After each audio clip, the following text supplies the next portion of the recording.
Welcome. Welcome to Watching with Style. We are back. Not under good circumstances, but we're back. Steven, I am doing okay. Um Still got a little I'm not as hoarse as I was last week, but I need to take care of myself a little better. But all in all, I'm pretty good. Can't complain.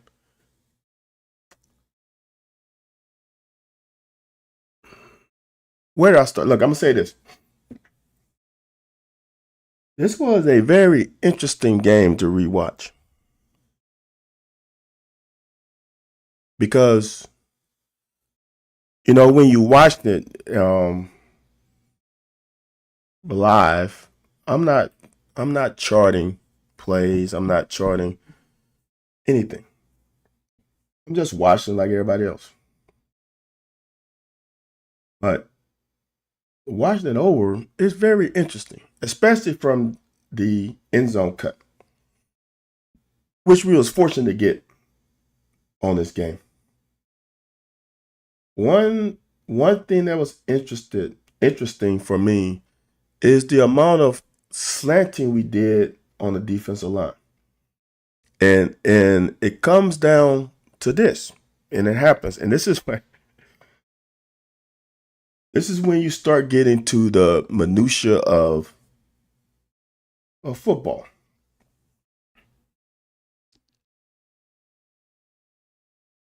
Is that how can I say when you have an extra week of practice and you start breaking down stuff, sometimes you start I'm trying to you start getting to situations where you start getting too smart. And since I am not there and definitely not in the meeting room coach's office, I don't want to say exactly what I saw because I don't know if it's true. Because I'm not gonna say things that I really don't feel comfortable with. Besides, like execution of players, because I was a player, I understand technique and alignment assignment for the most part. Coaching is hard, especially since I'm a coach now. There are things we do that the outside looking in will not understand.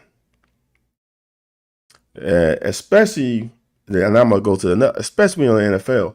NFL game plans. When I was in the NFL, you had your foundation of your defense, but every week was sometimes counter to what the scheme is because you got to defend their best player.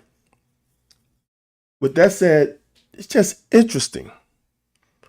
What's up, Benjamin? It's just interesting because what I was shocked by was the ease of running. And then when I look back on it, it's like, it's not the player's ease of running per se. It's not like a lot of times in week prior, there was a guy in the wrong gap. There was no contain, et cetera, et cetera. But there was some issues here where we were slanting and they ran the ball away from our slant. And if you slant your defensive line, they run away from it, you're dead to water. Those guys on the other side of the slant better be fucking perfect. So they got us. But here's the real interesting thing about this game. For one thing, I'm gonna say this, right?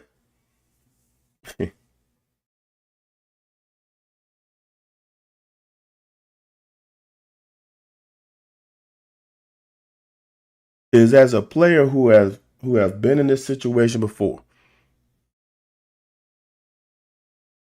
is that It's harder now than it was in 1994. I guarantee you that. Is that these players got to stop listening to y'all. Period. All the negativity as players, you can't hear it. You can't address it because it's counterproductive. Because as a player, your goal is and your objective is next week. Now, the bad part about it, you don't have a next week. You have a bye week. And you got to chew on this for an extra week. Now, the interesting thing about this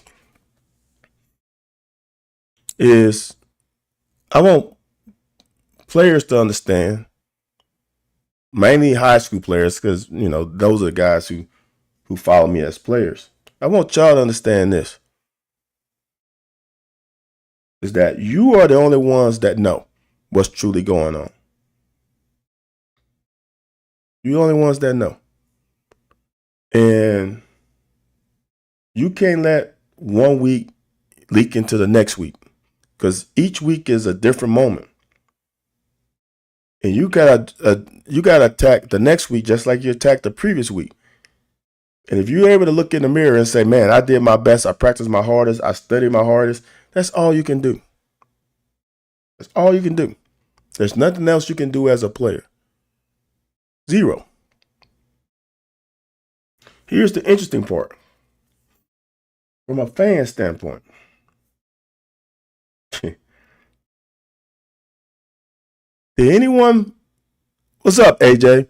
Did anyone before the season have us beating Georgia?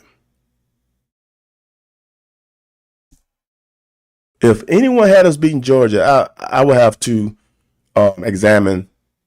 You have to get the CTA examination. Other thing is, where did you have us, fans, at this bye week? Did you have us 4-1?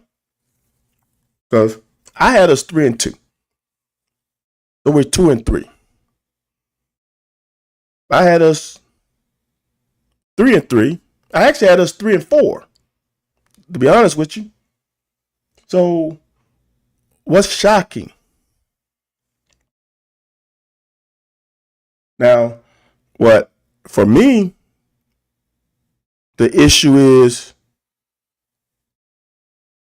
the residue from the first 4 games.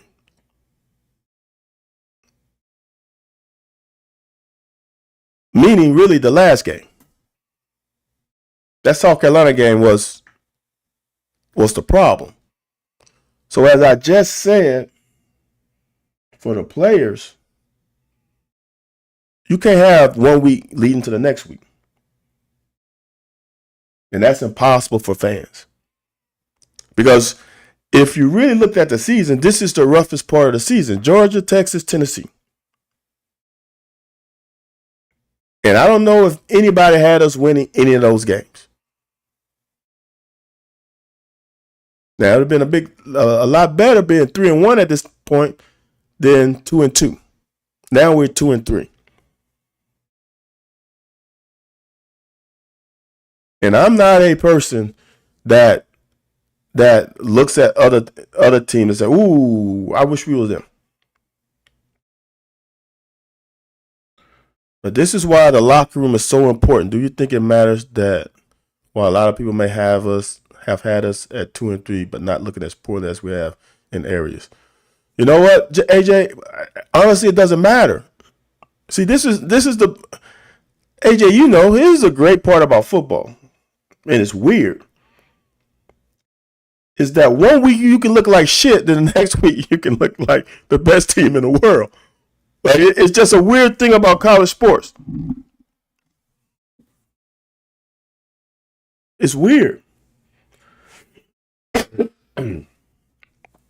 It's unexplainable why it happens. I mean, I tell you this. Sometimes it matters what about the other team too. It's like people get all enamored about what happened the previous week, right? So everybody jumped on. I don't mean everybody because that's too broad of a stroke. Mississippi State, after playing Tennessee tight, got a whole bunch of love, right? Got a whole bunch of love because of their performance against Tennessee. Now, I don't know how good either one of those teams are, to be honest with you. Because I really don't know how good any of these teams are. Because to me, it's still early. So for all those people who jumped on Mississippi State, and I'm saying this because I looked into it. So I want y'all to understand. Mississippi State first, their schedule was Southern Miss, Arizona State, Alcorn State, Northern Illinois, Tennessee, and Texas A&M. Okay? Now they are about to get into the tough part of their schedule. They haven't won an SEC game this year, right? So now they play Florida at Florida, Texas, Arkansas, Georgia, Missouri, Ole Miss. How many SEC games do you think does Mississippi State win? But for that 1 week, people were like, "Oh, Mississippi State's going to be a tough out." Like, it's just interesting. Add on to that, Florida was 1-3, right? Were they not 1-3? Did they just win one game? I think they only won one game. Let me check it out. I'm pretty sure Florida only won one non-conference game because they lost to USF, right? Florida lost. Florida beat Long Island. Lost, win. So Florida has 2 wins right now. Now the advantage is they have a SEC win. But then Florida has Texas A&M, Mississippi State, Georgia, us, Ole Miss, Tennessee, and Florida State. What's up, Jeff? So it's like, So Florida was 1-3, and people wanted Billy Napier gone. Billy Napier's been on a hot seat for the last. Billy Napier been on a hot seat since he's been at Florida. But there's something about those players rallying and finding a way to beat Texas last week. What is that? Did Billy Napier all of a sudden learn how to coach? Like, did Nick Saban come and coach for him? Like, at the end of the day, it's about execution and momentum. That game, since Florida was able to punch Texas in the mouth and play in front, you know what happens? Those players gain confidence and the fans start believing. They were 1-3 last week.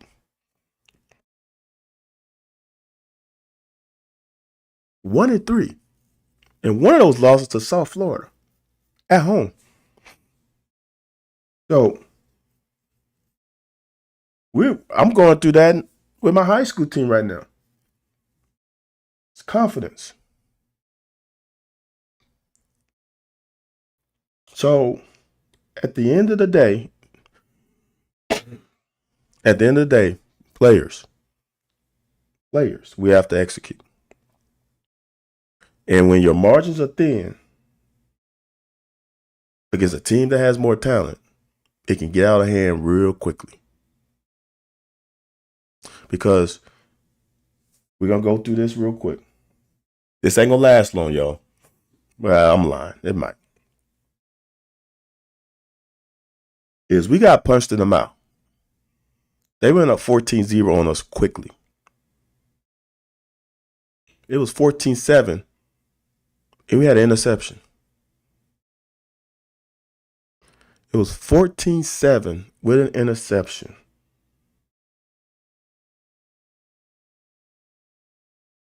I really would have liked to have seen what happens if we score there and it's 14-14. I'm not, again, not going to the stretch that we're beating Georgia. We're not beating Georgia. But the perception would be better. AJ, you're not steamrolling. AJ, first of all, where the hell you went on vacation? You can't go on fucking vacation during football season. What kind of shit is that? Honest opinion, what do you see from the team and your expectation? AJ, it's hard because it's hard to have an expectation because I don't know what team to expect. Like, here's the deal. The plays are out there to be made. Are we making them? And I think we got, like, here's the thing. I think we got too aggressive on defense. If you ask my honest opinion, I think we got too aggressive on defense. I really do. And that put us in some bad spots. So that's a problem. For the rest of the season, look, I said this, and if anybody can go back and listen, I said it on Larry Glover post game. I said on KSR. You can watch us tomorrow. Was it 2 p.m. Eastern Standard Time? I put out the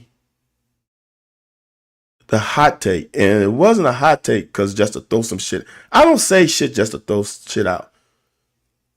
I said if we beat South Carolina, we beating Texas. I said that, what's that, 3 weeks ago now? 2 weeks ago? We had a bye week 2 weeks ago. I said that 3 weeks ago because it was the Monday before the South Carolina game. I said if we beat South Carolina, we beating Texas. I have watched a lot of Texas football because Arch is a Louisiana kid. My school played against Arch. I've seen him play live. The kid is good. Now, so I've seen him play, and I watched Texas because of that. And they were not the best team in the country preseason. I know people said that. I know people say Arch is going to win the Heisman. This is Arch's first start. The same thing Cutter had. You're going to go through shit your first year starting. In college, the game is crazy, man. So when I've seen them play every game, and I said, we can catch them. We can legitimately catch them. See, the offensive line their offensive line is very good. But Kaya, I'm hoping I'm saying your name, Kaya, properly. All these O-lines are good, though.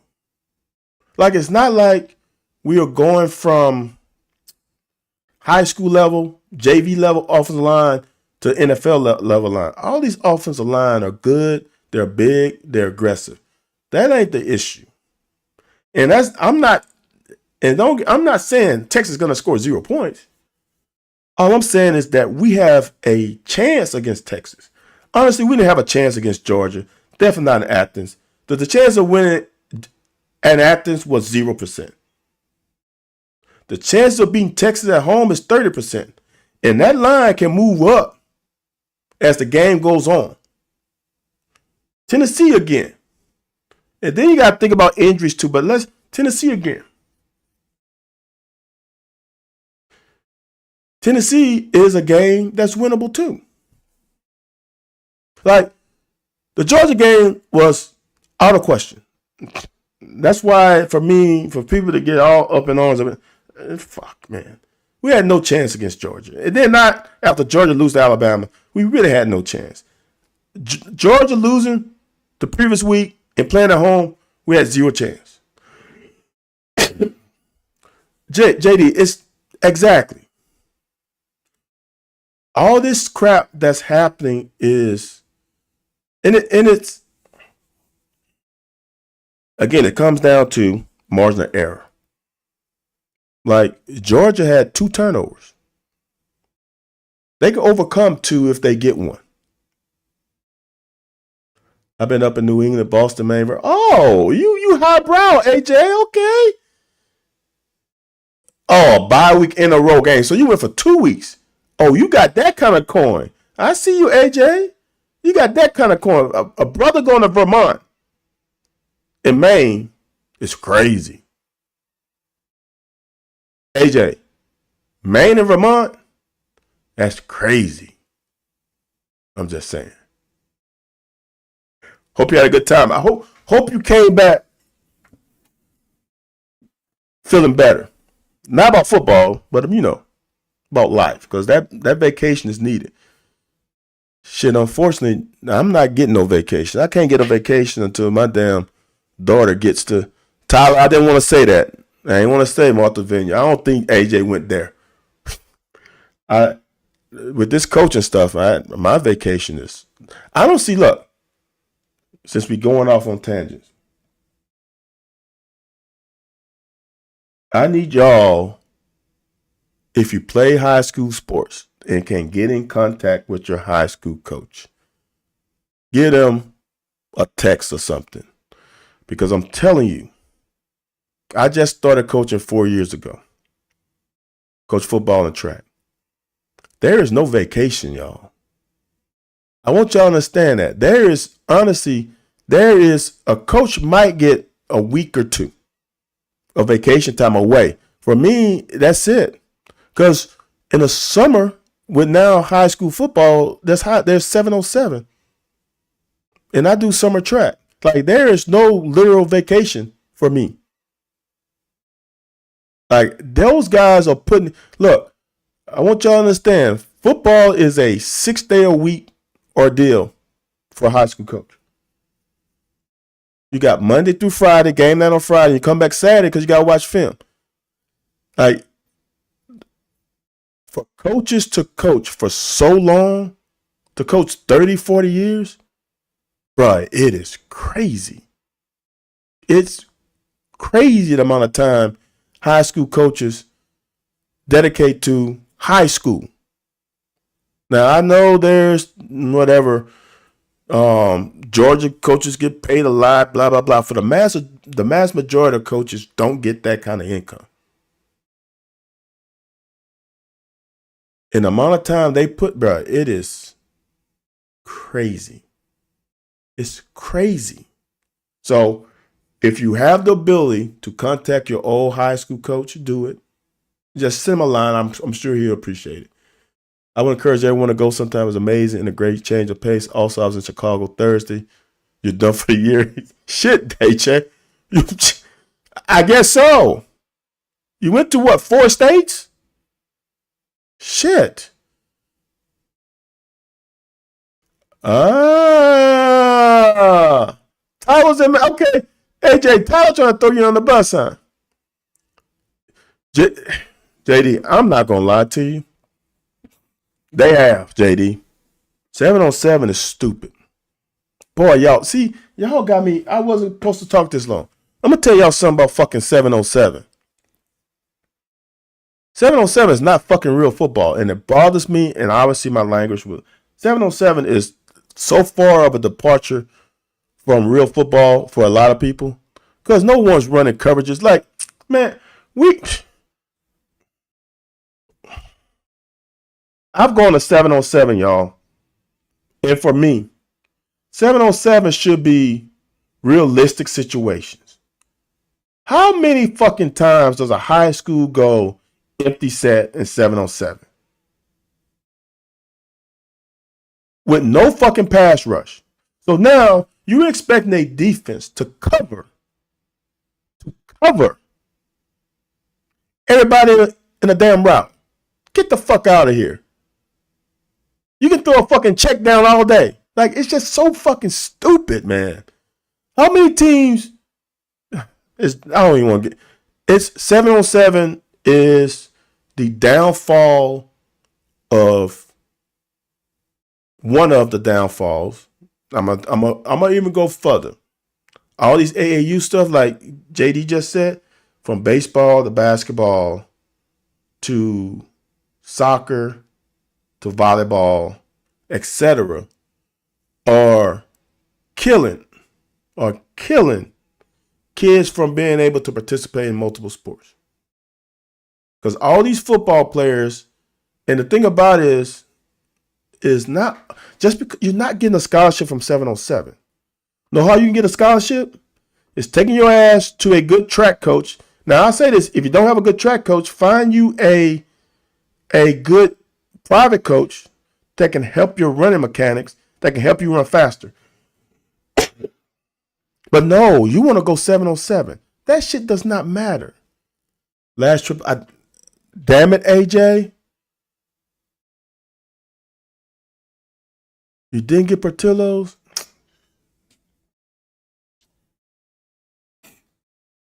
So for everybody's listening, and AJ, that's what's crazy, AJ. I'm gonna give you. So if for the Obies, y'all know, my son is at Rice in Houston. Guess what they have in Houston, AJ? They have Portillo's, brother. Every time I go visit my son, I get Portillo's. Guess where I'm going Tuesday? I'm going to visit my son, and I'm getting Portillo's. See, for you guys who ain't serious, AJ, just because that damn exit was blocked, I'm going around. I'm catching the next exit, looping around, and I'm getting there. See, you ain't about that business, AJ. You ain't about that business. 707 countries ruining football, dude. And AJ, bro, you ain't telling me a thing. I fucking hate it. I even hate it as a coach because it's so unrealistic in a lot of situations. For example, like people who don't play the position think stuff that is so unrealistic for someone who plays the position. For example, you cannot line up at 5 yards from a wide receiver in college. You can't. You cannot line up at 5 yards. You either got to line up on the line of scrimmage and hard press. You can line up a yard and a half off the line of scrimmage and soft press, soft pedal. You can line up at 7 or deeper. Because you line up at 5, your ass got to back pedal so fast. Or you got to play catch. And playing catch on the outside is detrimental. You can play catch in the inside because it's not really 5 yards. See, this is the key. See, if you line up 5 yards from the line of scrimmage, you really line up 6 to 7 from the receiver because the receiver's not on the line of scrimmage. So you can play catch at 7. It's not about the line of scrimmage, it's about where the receiver is. You line up at 5, your ass is cooked. That wide receiver's on you in 2-3 steps. And now you playing scared. Drove to Chicago Thursday morning, fight, watch. Oh, you really a Cubs fan, AJ. Okay, my bad. I take everything I say back. I didn't realize you were like that, AJ. My bad, brother.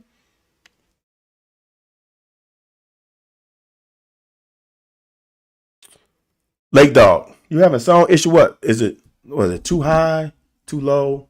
What is it? Because I have, it's been a little tingy. But let's go through the game. This is going to be quick, y'all. I sort of promise. I almost did all the damn plays from defense in this first quarter, first drive anyway.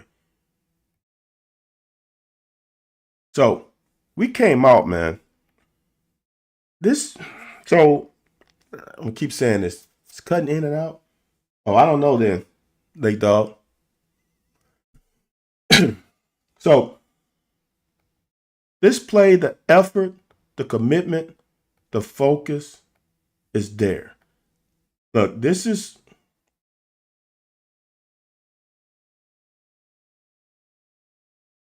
Oh, Aaron, Lake Dog. Aaron said he had to restart YouTube for it to stop. That's interesting. Huh. So if anybody's on YouTube and you're not reading the comments Aaron said if you're having problems with sound or anything else, restart YouTube. And he said it stopped for him. This is what I want to have kids understand. When you're in middle school and when you're in Little League, you can do shit on your own and make one-on-one tackles if you are that good. Okay, good. So Lake Dog did it and it fixed it for him too. So Stephen C., if you're having problems, start over. Restart YouTube. So right now, Jordan Lovett is doing a great job. I don't think he should have broke down this far away. Like, he could have taken at least another 2 aggressive steps forward. Here's the reason.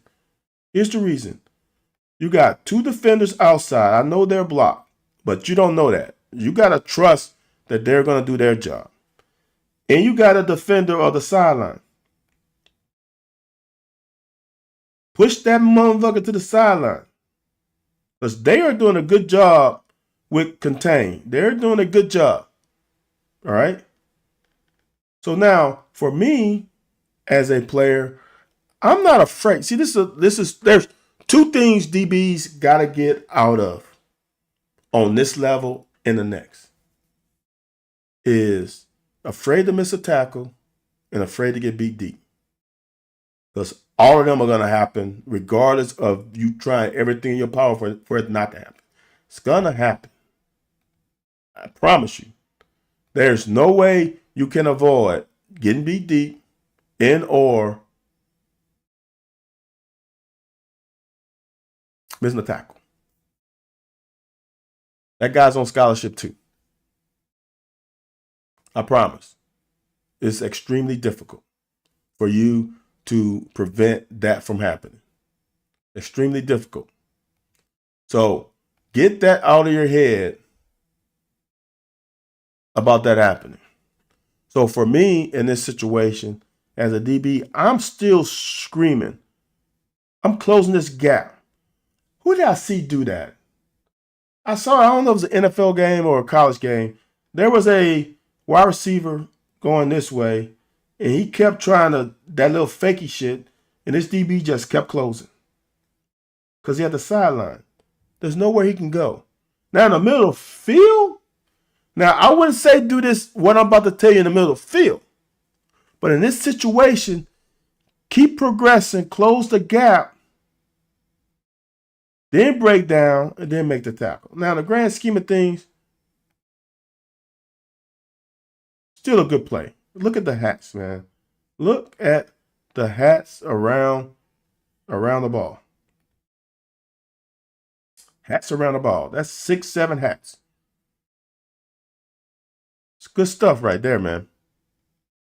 First play of the game. This first play of the game, for those people who always got to say something about preparation, discipline, all that stuff. If they come out first play, they're ready to play. Everything else is gravy. See how we bring it, like we were so aggressive. We bring in 6. And like I said in the cut-ups, when I saw this, we bring in 6. When I saw this, I'm like, I'm not happy. Because Stockton missed this guy butt naked open. He's butt naked open. From the sideline view, you will see. Because Lovett is looking at number 2. If he throw that ball to that tight end, we're in trouble. This is actually good work by JQ. I originally, because I was only looking at the end, I was only watching this cut during the game. So then when I started editing, I want to see what the full cut is. We fire pressure, we fire blitz, as we call it. 2 on the knee. And 3 guys playing deep. These 3 guys are playing deep third. So it's difficult. So for people to understand, I'm going to go this route. Let me go this route. There are 6 underneath zones. There's a flat. Let me do this. I think this might work better. No, it doesn't. It's skewed. There's a curl. There's a hook on both sides. There's 6 underneath zones. There are technically, when you go 3 deep, like in this, there are 3 deep zones. 1, 2, 3. So let me go here. 1, 2, 3. So now there are 9 potential zones with only 5 guys. So there's going to be a lot of open area. So remember that when you're thinking about why guys open. We're bringing 6, hoping that he has to get the ball out quickly. So for JQ, the problem is he's got 2 guys that can threaten him.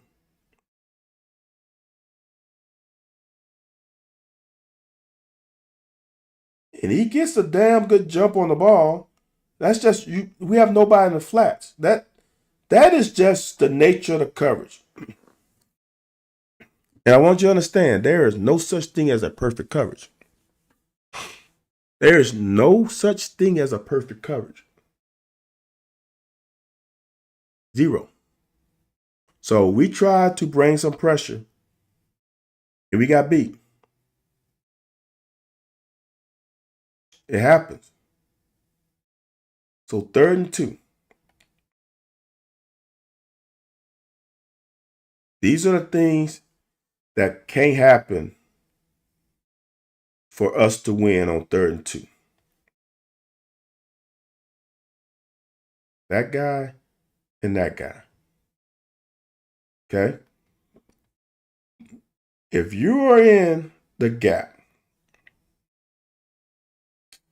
and that guy doesn't touch you and he's able to scoop you, it's ball game.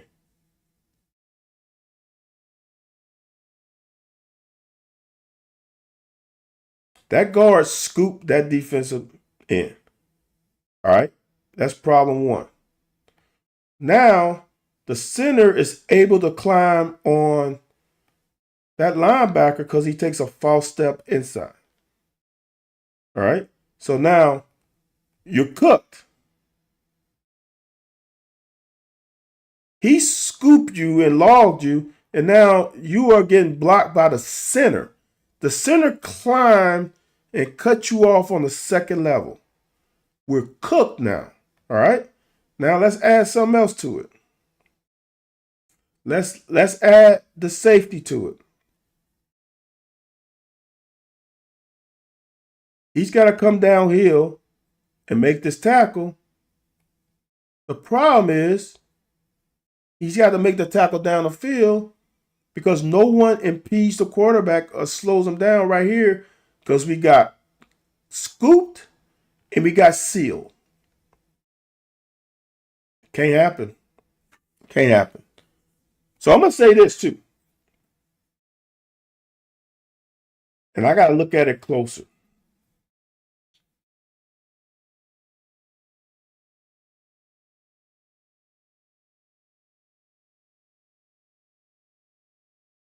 We didn't do so bad on 1st down. We sucked on 2nd down.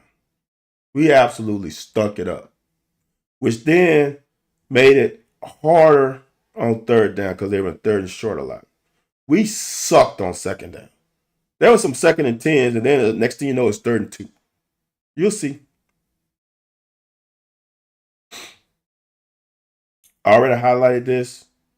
Great job by Goot, but this is the guy that makes the play. Quay makes this play. Forced Stockton to lead to his right. Great hit by Favre.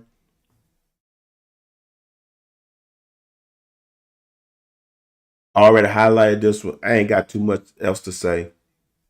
But it is difficult, man. When you get a double team, here's the thing. You got a double team here. We got 2 DBs. We got to create defense here. We got to. I'm not 100% sure that Quay is the edge setter. I'm 99.99% sure. If he sets this edge, this is so much easier for that corner. Okay. If Quay comes up, and this is hard. It's not easy. But Quay does a good job of standing this damn guard up, though. If Quay stays his head, if he doesn't bring his head inside, I'm not sure if Nichols makes this tackle, but it looks better. Quay's got to take, in my opinion, eliminate that outside leg, create a pile, make big guy have to bounce, and then we're living good. Because big guy's able to run on a line there, we're in trouble. And honestly, I ain't got no problem with Nichols here. This is not his fault, in my opinion. That's Quay's fault. He's got to maintain leverage. So, for me, we're just, as JD said earlier, we're beating ourselves.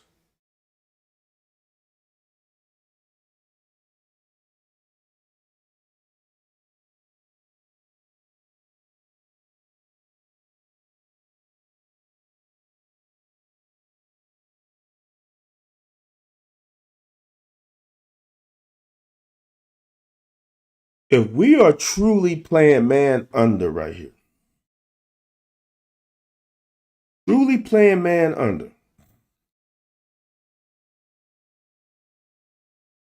because this is hard for me to read with the action of this corner compared to that corner. Because this corner has got a man turn, this corner's got a zone turn. But everybody, the linebackers are flowing to the right.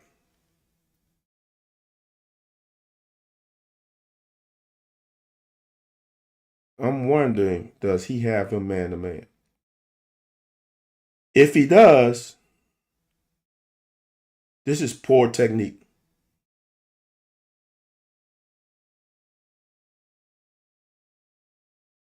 And I don't like it. AJ, see, that's the hard thing. Is AJ, I'm not sure what's the coverage. I think I know. I have a pretty good idea what it is, but see, I can't say without a shadow of a doubt that that's man to man. That's man under. I can't say 100% that that's man under. But see this. Have we gotten to the stun on a long ball yet? Gotten to the stun on a long ball yet? Which one, John K? I just started, John. It's still first quarter. Probably not.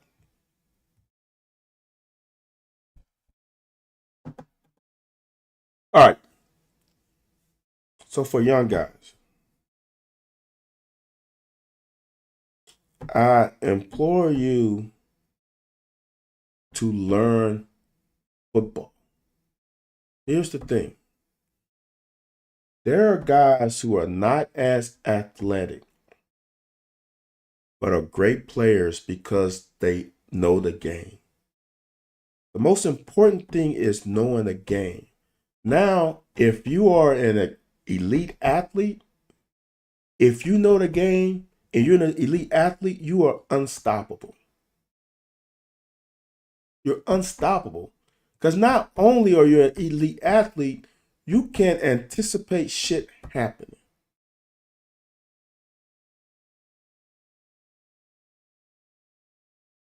It's difficult. All right.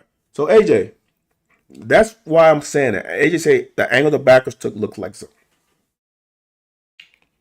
But I'm not sure, AJ. Here's the reason why. This is when if you play in zone, if you truly know the game of zone and truly understand the scheme, you know what your other teammates are going to do. So let's go to route. Let's say it's zone, right?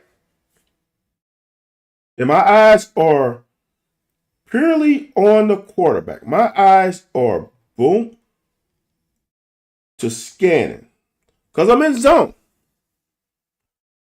So if you know that if they fake any type of screens, that these guys are flowing with it, which means if this guy has hook, the hook is gone.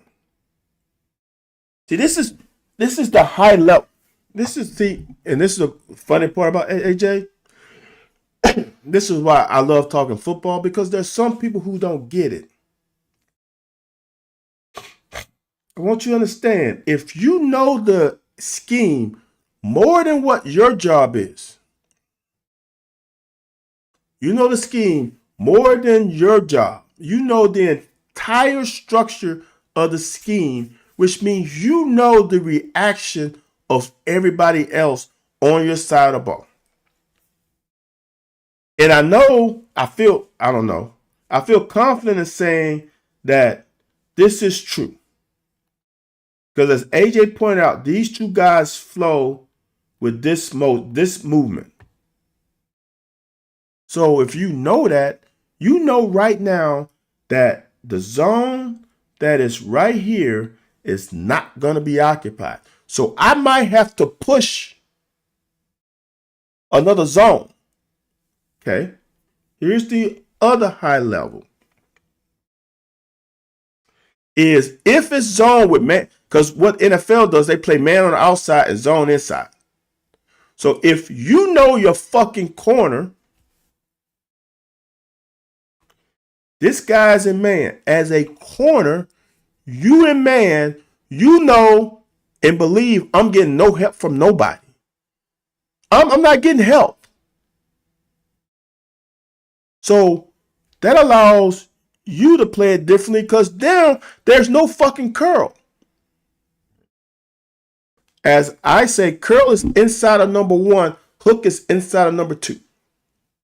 So if the corner has that guy man to man, there's no curl and there's no flat. So now, in essence, if this guy goes out, I can almost play him man to man because there's no fucking body else in my zone. So what I could do is when he releases and goes inside, I squeeze him unless something comes back across and shows.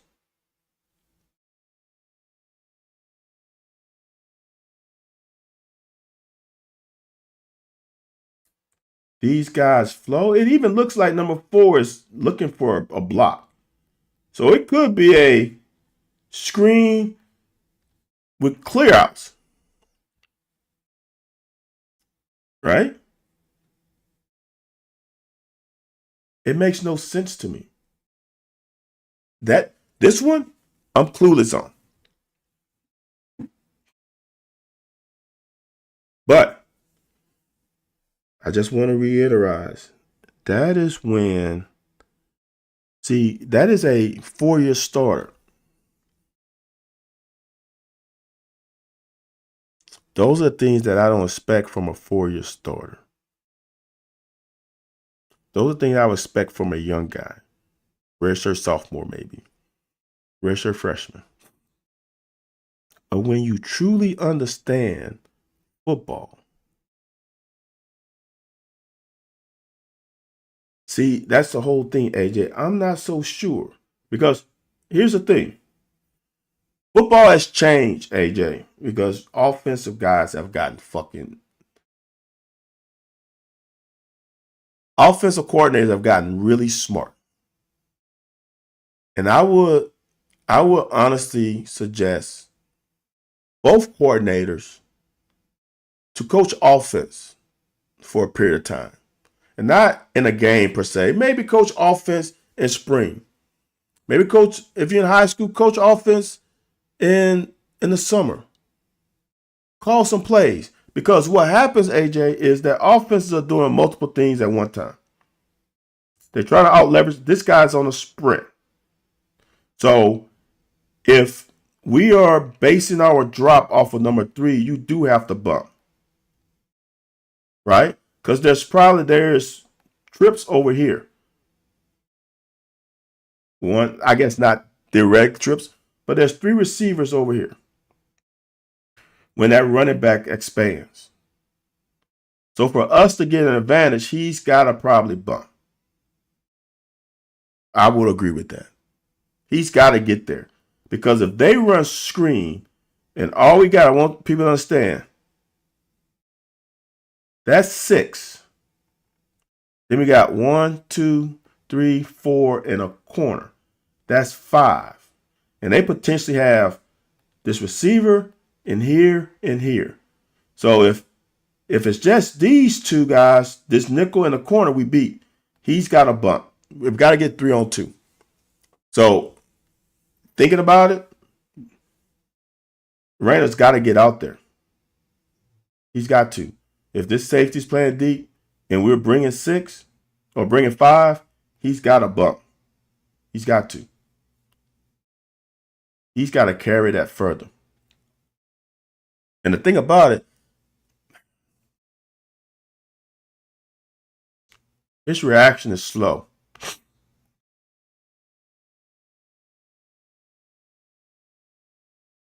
But when offenses, this is hard. When offenses are running 3 fucking concepts on 1 fucking play, it's hard. They're running, and they could throw either one. That quarterback could throw the screen to the running back because he's behind the line of scrimmage. He can throw the go route, or he can throw the pass he threw.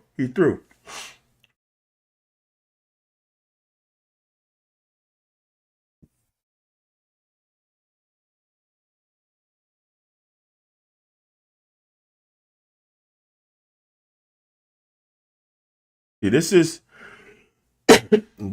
the byproduct of being aggressive. With line stunts, with bringing 5 and 6, is that you're going to make a big play. Now the thing is, how many big plays are you going to give up? See, that's the whole caveat of being aggressive. You are definitely going to make some big plays, but how many big plays are you going to give up?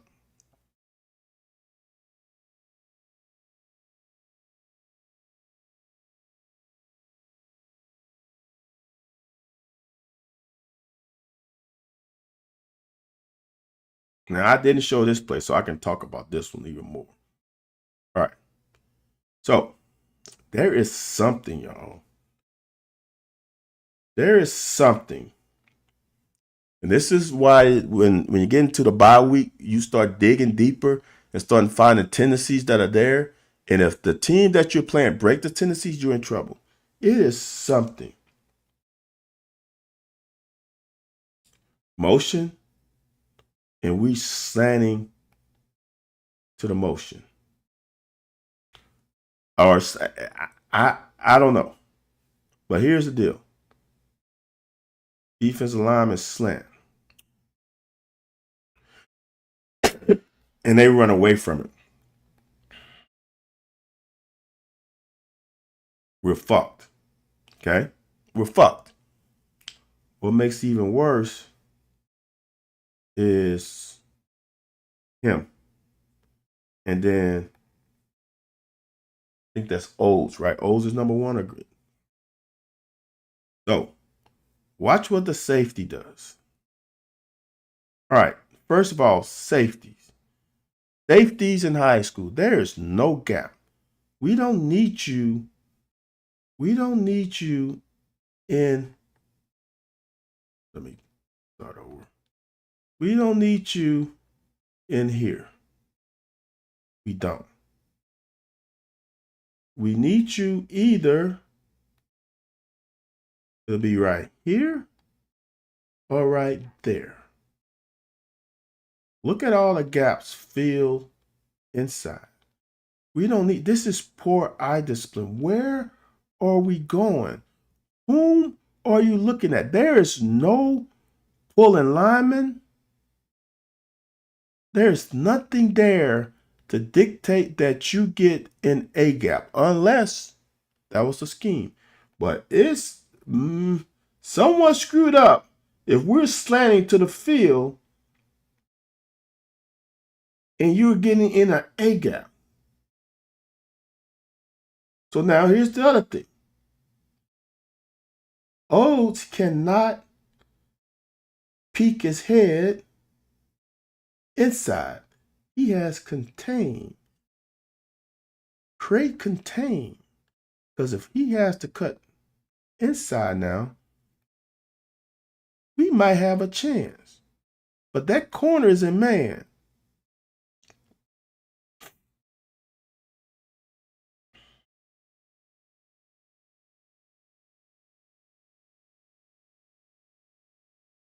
See, I'm interested because now got motion and we slant this way.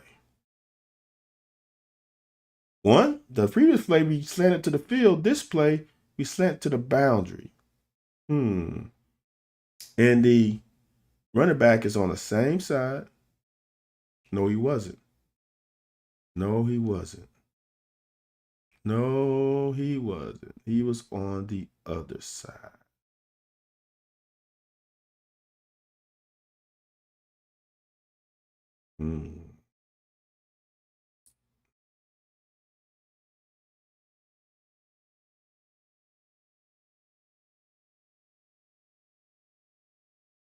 Are we slanting to the back?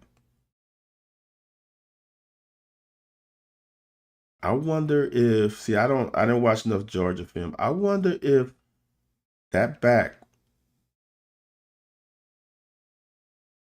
was cutting backside. Because this play right here, as I show in the cut ups, this is, they fucking got us. There's nothing you could do as a defense if you're slanting to the running back and they run zone, inside zone to the other side. There's nothing you can do. They got us there. They just got more hats than we have hats. We lost that one by the slant. And the crazy part is, watch this. See, no, I don't. We slanted something dictated slants. Because now we slant away from the back. I'm saying all this stuff on purpose, y'all, because I want y'all to understand that there was no rhyme or reason of the direction we slanted. It wasn't to the back. It wasn't to the field. It wasn't to the boundary. There was something we saw,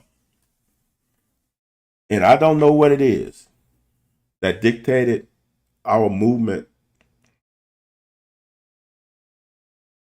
Because there's no rhyme or reason. We didn't slant to the boundary all the time. We didn't slant to the running back all the time. We didn't slant to the, like, it's interesting. So here's the deal. And I don't like to use guess because play call is truly guessing. It's educated guess. You're going off of tendencies, alignments, formations. So when you guess right and you slant into the play, one guy's free. Great work by Works. 2nd and 11. We got 2-on-1. We got to make this. This is a good job by JQ.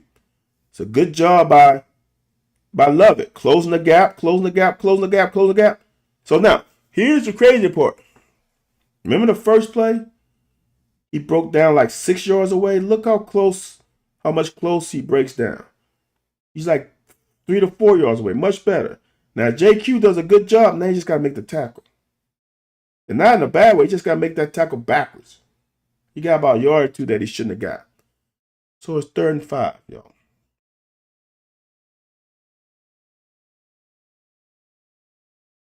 I'm not saying this is easy because I've never played defensive line. So that's why I can't say it's easy because I haven't played the position. As a defensive lineman, you know you're probably going to get double. Right now, right now, if we maintain outside leverage, make him work these lanes, we're working not allowing him to go here. If he forces Stockton to go up the field, now we got two linebackers. Well, really one. We got a linebacker that has a better chance of making this tackle. Once we stick our nose inside, now this linebacker has to run that many yards further. And Stockton is fast enough, athletic enough to get to the zone.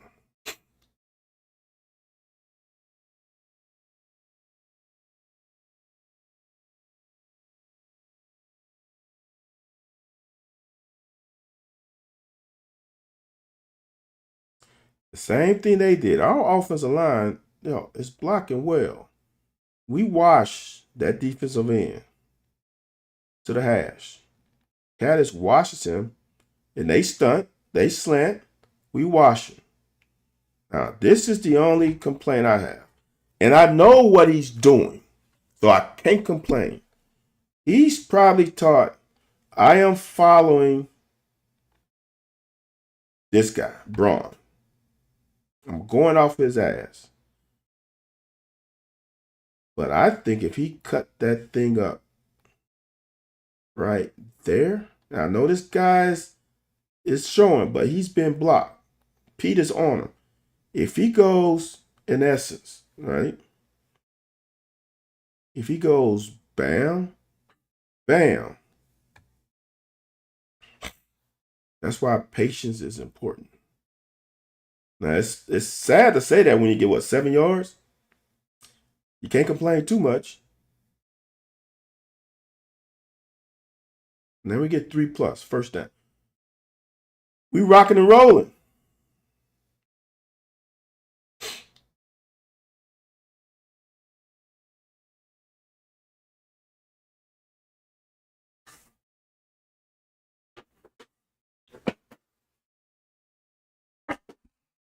As a former quarterback, I totally understand having favorites. But you also have to read the situation. And this one bothers me a lot. And I know it gets called back. But he's wide open.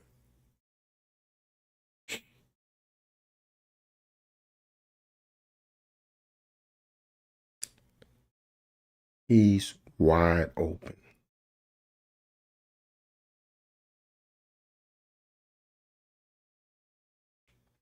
Watch what he does.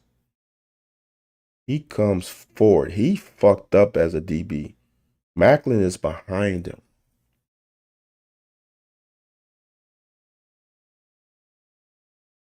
That's the throw.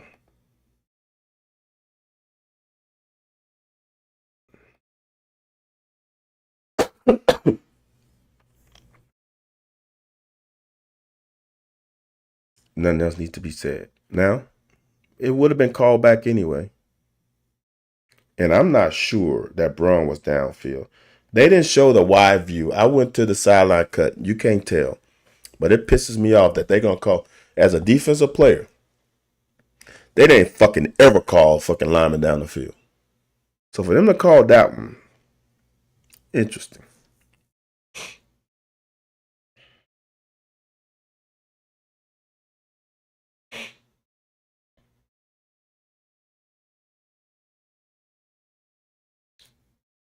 This is a great jump cut.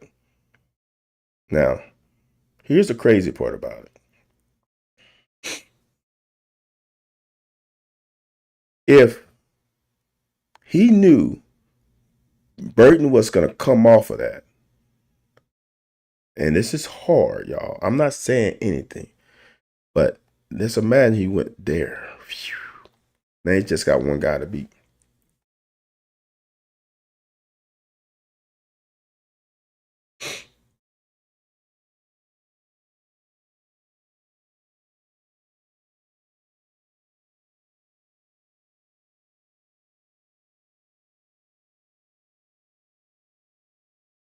It was quite a few interesting calls. Man, it was yesterday. Damn, AJ, that seemed like it was 2 days ago. You're right. It was fucking yesterday. Okay. Quarterbacking is not easy. It is the toughest position on the field. It's the most important position too, but it is extremely tough.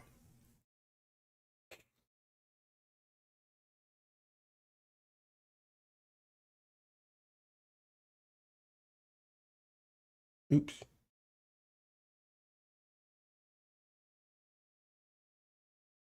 Let me go here. There is no one in the middle of the field right now. There's no one in the middle of the field. So my initial thought is middle field's open. All right. What are they playing? They're playing man.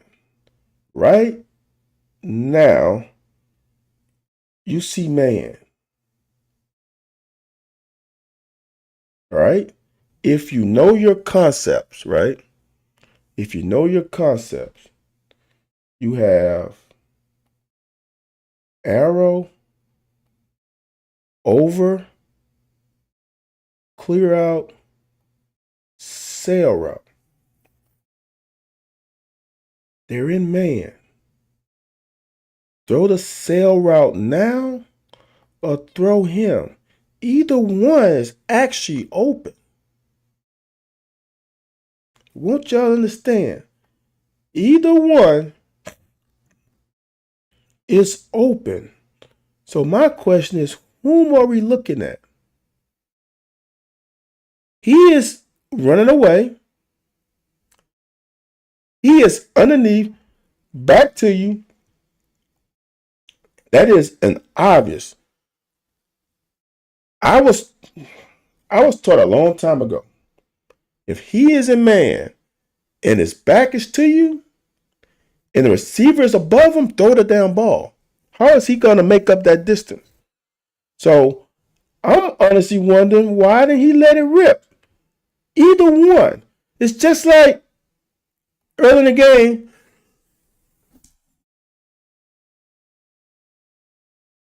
when Stockton threw the ball, it got picked, right? You got to trust the process. You can't hold on to the ball and expect that. This one I like more than this one.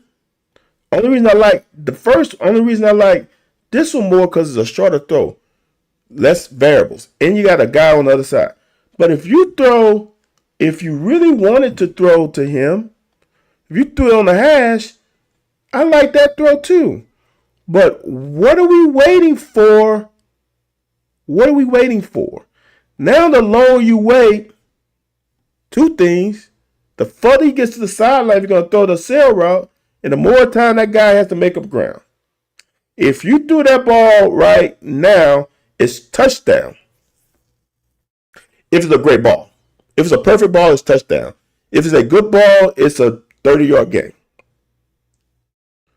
Throw the ball. Now, you waiting too long. Do you really think? Here's the thing. If it was zone, totally different.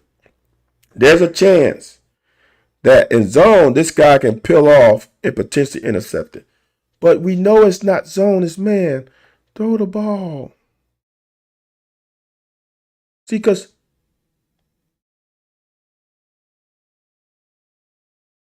even in this situation, right? Here's the safety. He is underneath that one.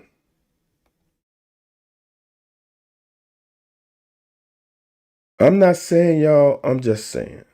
Maclin, I think, I don't know who this is. I don't know who this is. He is beyond that safe. That safe does not make that picky.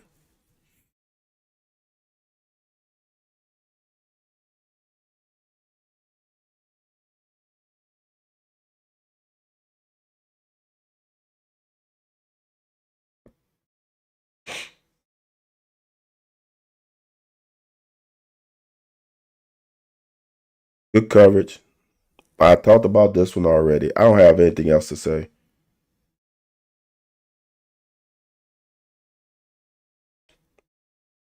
You gotta become football players. You have to understand the game. So this is the thing that got me. When we didn't slant, well, we did slant a little bit. Like, I don't know, man. That's a question that I would have is what caused us to slant so much? Was that what was dictated at? Now this I talked about too. And somebody said,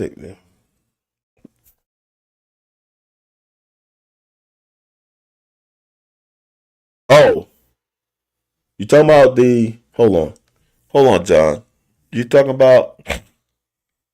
I know you said something earlier. Left on the field, left side of the field. Nope, nope, nope. Have we got to the stun on the long ball yet? Left side of the field. Are we talking about this one, John, or the one earlier?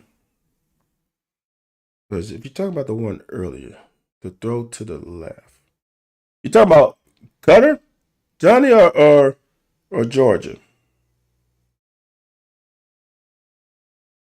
You talking about this one? I know we are. I'm gonna wait on John. John's my boy. I'm gonna wait on John. Oh, this one.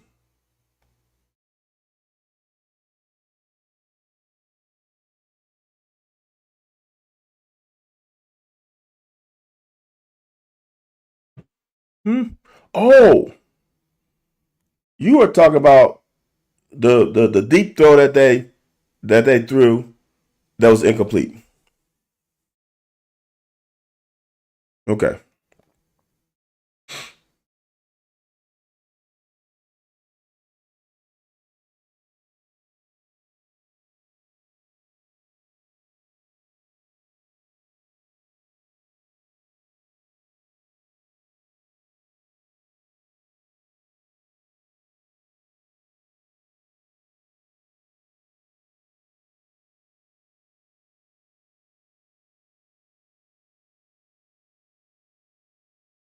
This is just that someone talked about this and about the scheme and God, man, it.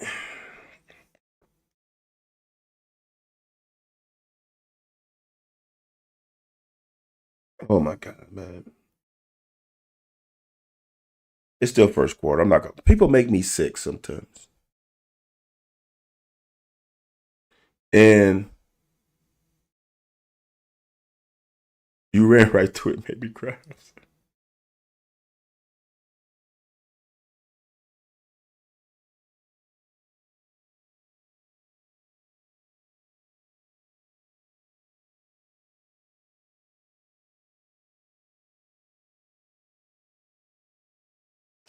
I'm sorry, John.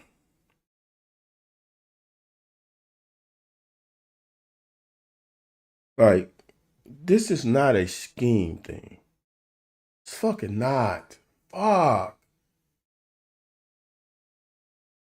It's like I gotta talk about this shit. It's like on the locker. Um,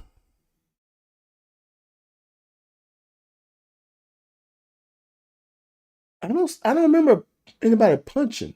What you mean by punching? Oh, on the double move? I'm sorry, John. I don't have the wide view. It's kind of hard to show if you're talking about the double move. Yes, Nichols did a great job. Um,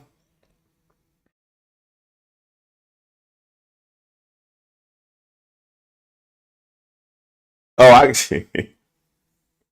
Nichols did a good job, John. Look, y'all,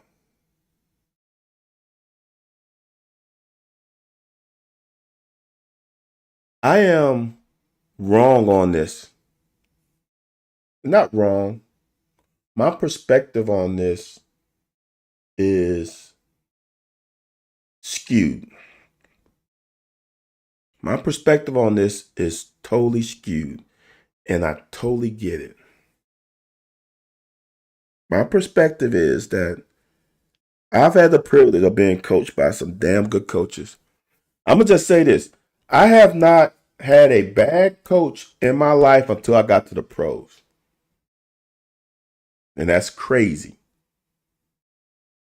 From little league to high school to college, I've been fortunate enough to have. I've learned a lot on every level, every fucking level. From little, I'll tell you this, man. One day I gotta get my dad on.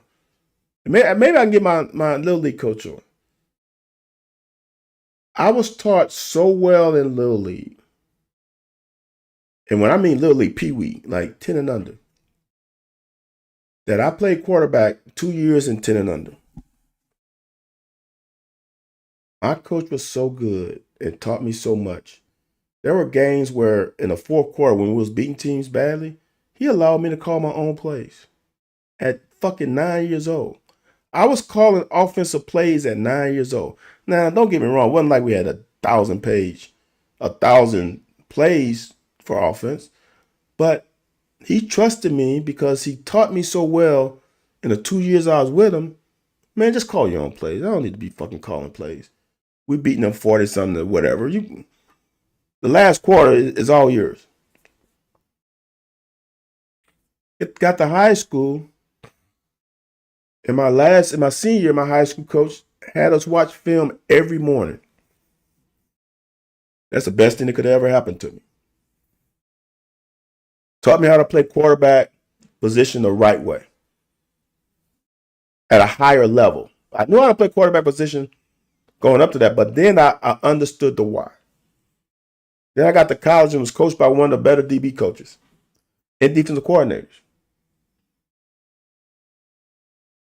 So when I see guys fuck up on Saturday, my natural reaction is, what the fuck are you doing?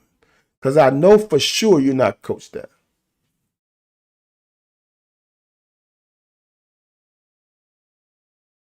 And if I'm wrong, I'm wrong.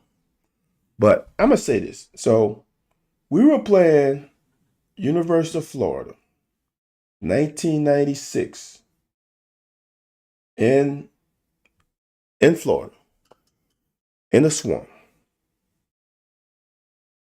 So Florida comes out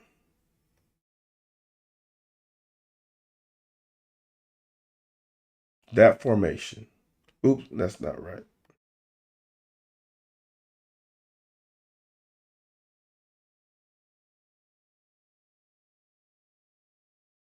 They came out in doubles.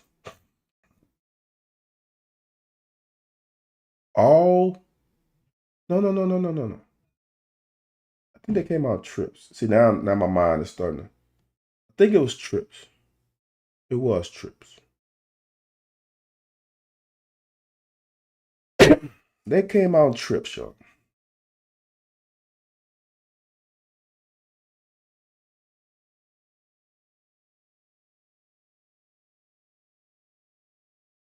This guy's lined up close.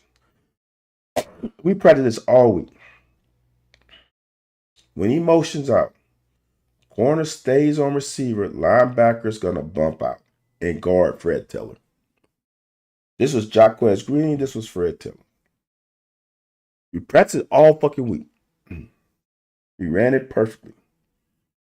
Some reason in the game, no rhyme or reason, when Fred Taylor motioned out, the corner bumped. And now you got a linebacker on Jaquez Green. And in this game in the first quarter, our defense was balling. You got Jaquez Green on linebacker. Boom, boom. 6. Not because of the call, not because of the coordinator, because a corner brain locked on game day. When all week we didn't. So for me, to understand my viewpoint is he ain't supposed to be lined up right there with that running back there. That ain't got nothing to do with scheme. He just dicked himself by poor alignment.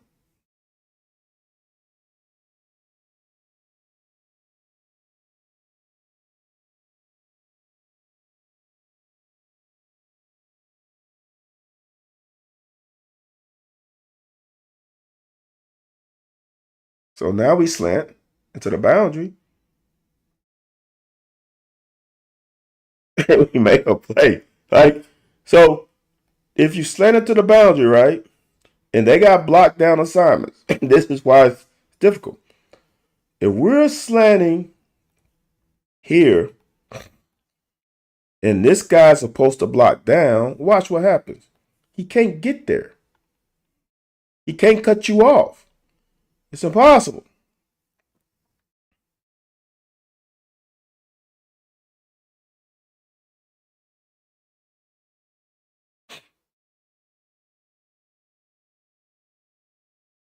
We gotta make this. See how, in my opinion, broke down too quickly, right? And now we dive. The worst thing you can do is dive. You have no power. So we play this fucking well. The unblocked guy, Jordan Lovett, can't be scared to make a tackle. He's on his heels, and now he dives. Can't do that. Now we got another missed tackle. Now that's a lineman, not but so we're second down. Now we're 3rd and 2. It's 3rd and 1. Lost on second down again.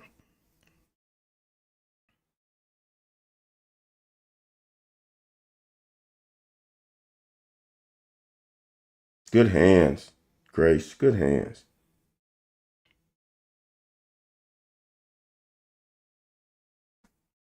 Second and 10.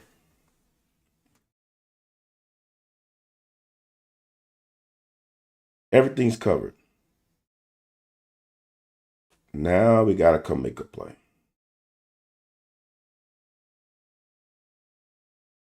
Yeesh. That lean forward, y'all, is big. That lean forward, not being able to tackle him there, and allows him to lean forward for 2 to 3 yards is big. So instead of it being 3rd and 4, it's 3rd and 2. That's big. Okay? That's humongous. Now we slant again, and now we dicked. That's the slanting, y'all. We slanted. We haven't slanted this much in a long time.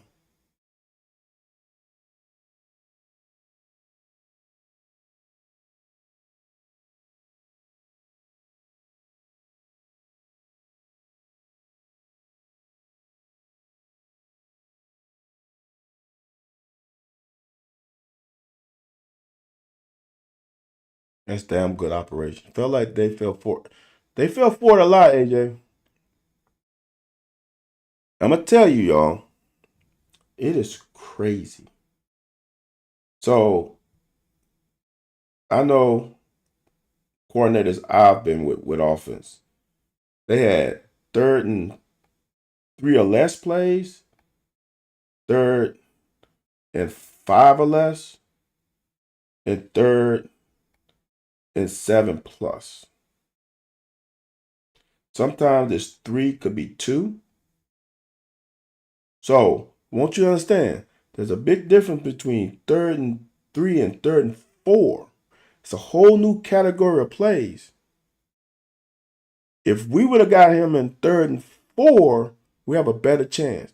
On top of that, linebacker drops are better on 3rd and 4 than 3rd and 2. Yeah, football's a game of inches, and it truly is.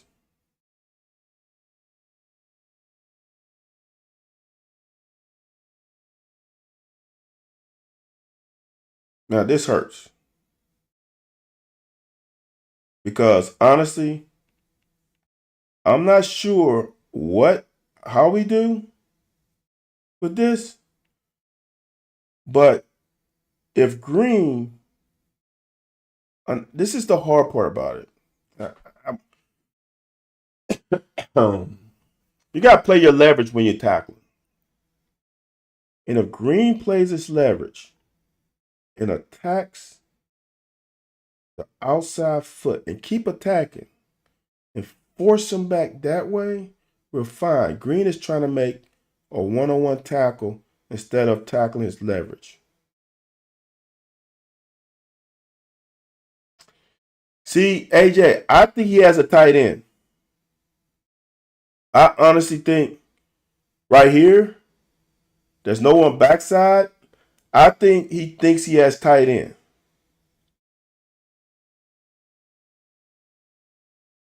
Because he widens with him. And honestly, he's actually fine. The corner does a good job. We fight it here. All he's got to do is turn it that way. If he turns it in, we literally see another down. It's second and goal. It should be third and goal. Whoop.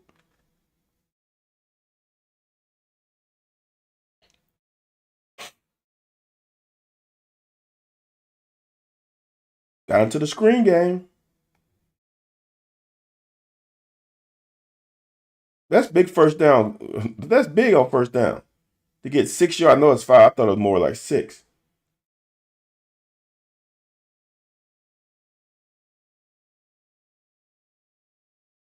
So now, when they threw this one, I thought it was touchdown.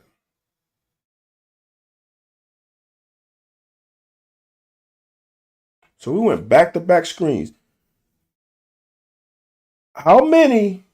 That was great cuts up front, AJ. How many times in the history of, let's go Stoops era, we went back-to-back screens and they both were successful?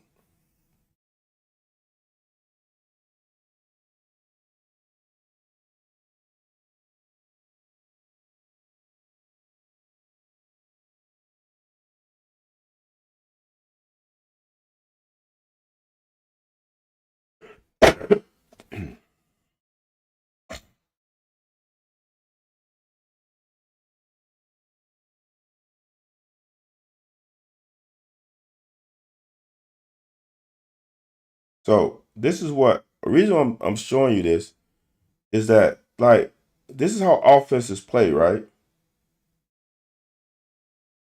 Watch Caddis. Caddis is on a route, and I guarantee you his route is behind the line of scrimmage. So on this play alone,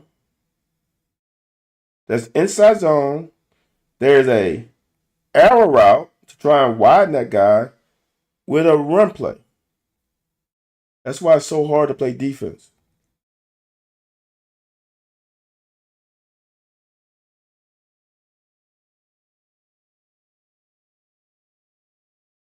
Got him.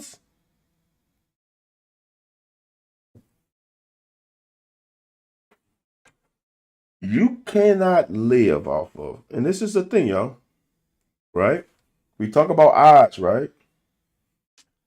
And this is why I know Darren, man, because this guy followed Caddis on motion. It can only be man. Watch what his eyes does. Whoop. Now, are they playing in and out? But how they can play in and out with the running back all the way over here? This is a failure of communication, and it happens to everybody.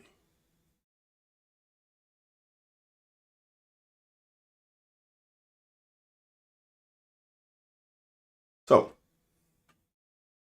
I'm not going to lie.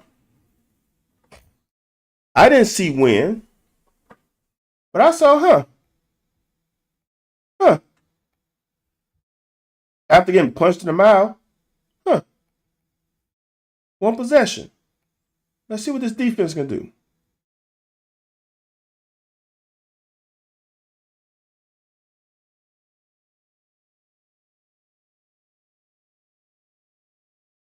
Y'all don't understand how good a throw this is. All right. Matthew Stafford fucking fucked it up for DBs or defensive players. Matthew Stafford, no look pass, just fucked it up. Okay. So This linebacker's in good position. I don't know whether that's a Safari or Rainer. Don't know. He is in perfect position, right? This guy here is going behind him, but he's in the window. He's in the window. But look at so you want to see where a quarterback's looking. You look at the stripe and the logo. If the logo is pointing here, why didn't it go to?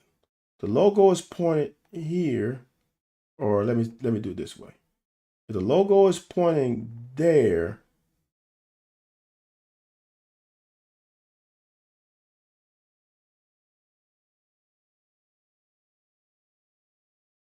this logo is like pointing there, right? So watch the throw behind. See that? That's unfair. He's looking. I know this angle thing is. He's looking that way, but he throws the ball. This is fucked up. As a defensive player, this is bullshit. Quarterbacks are getting good, man. Quarterbacks are getting. I saw a high school player do it in a game against us. No look pass. We are taught to read the eyes of the quarterback. I mean, damn. What? Shit.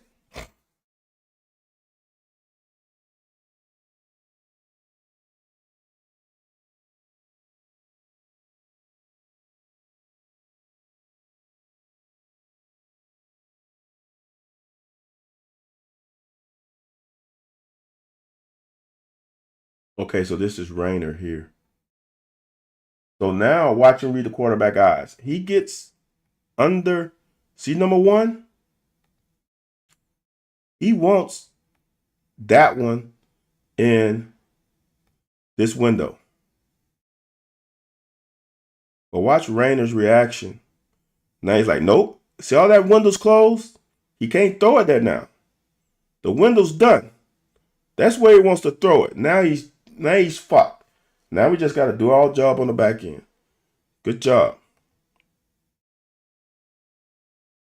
That's see AJ. That's it's tough, man.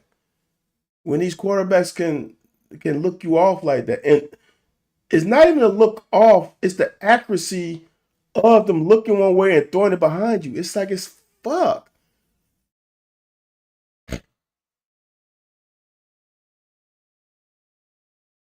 John says his play action is good too.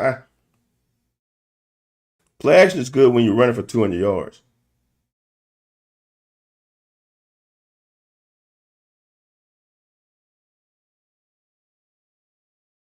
I showed this play. This play is all about disguising. Oops. Love it rolling. Showing deep cover 3, knowing that this guy is going to carry number 2 vertical. Perfect call, man.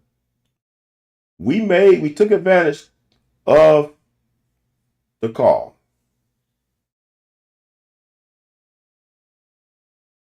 Got you, John. So y'all, they're not expecting to win. 14-7. And we got to pick the first turnover of the game. Well, see, John, I want you to understand this. This is my analogy. I went to Amsterdam once. So there's a building, right? There's a sidewalk. And there's a door. And there's windows. And if you've been in Amsterdam, you know what? Let me draw that back. You know, it's not going to show up like that, but I can do it here. There's a building with a door.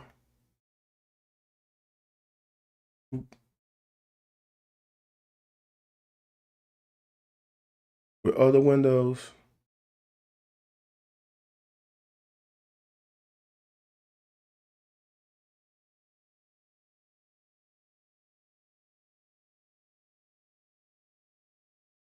Right? And in those windows, they have what I call eye candy, right? So you walking on the street, you walking on the sidewalk,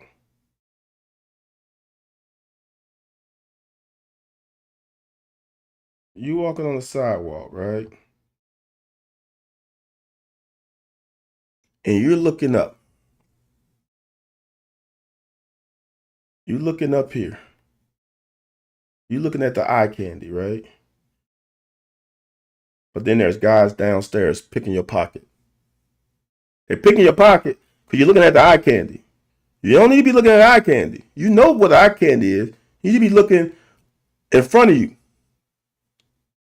You need to be looking in front of you. So on offense, you know who don't lie to you? These guys. AD is crazy. Those guys don't lie to you. The offensive linemen really don't lie to you. Nowadays, as I said earlier, with the 2-3 plays in one play, you run a screen with inside zone and all this shit. Yes, but the linemen can false pull. That's all they can do. Theoretically, you can rerun a pass from them though. So you rerun a pass. You can't get fooled. So John, this is what I do. This is what I used to do when I play this. Can I decipher between run and pass by looking at the lineman and how accurate I am? So instead of you looking at the quarterback, because the quarterback has ball handling skills or have ball handling ability to fool you, look at the lineman. Are they firing off or are they getting in a drop, a pass drop? If they firing off, it's run. If they pass dropping, it's pass. See how good you can be at that. Because looking at the quarterback is hard. This one bothers me too.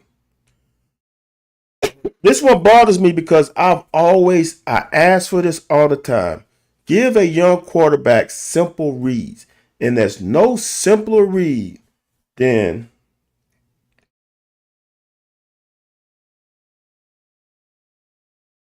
curl, a hook, arrow.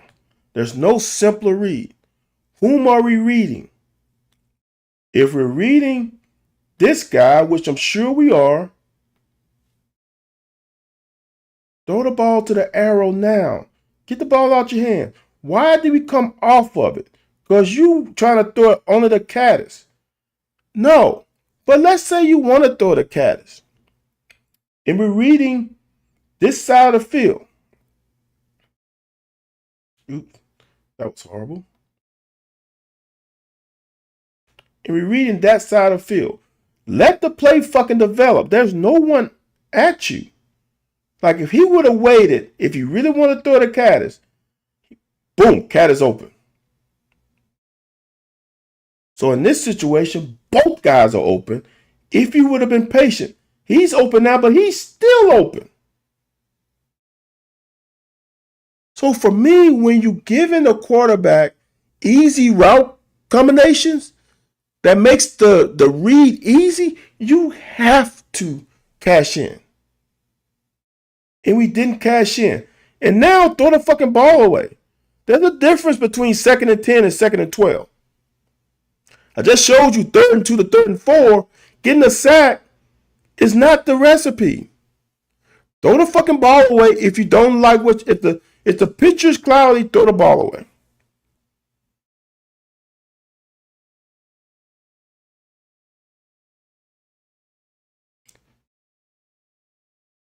I need this one. Because everybody's complaining about wide receivers being open. I'm going to say something else. Wide receiver's been open. He's open. Look how far that corner is off of him. The line of scrimmage is here. He's at least 6, and he's off the ball. He's 7. He got ultra sped up on that play. And sped up is lightly saying it. So, like, right here. Farrior beats this guy. Boom, boom. So, for all the people saying line up at 5 and play catch with a good receiver, he's by you. You can't touch him. I need this one. He's butt naked open. This is the one we need. Right?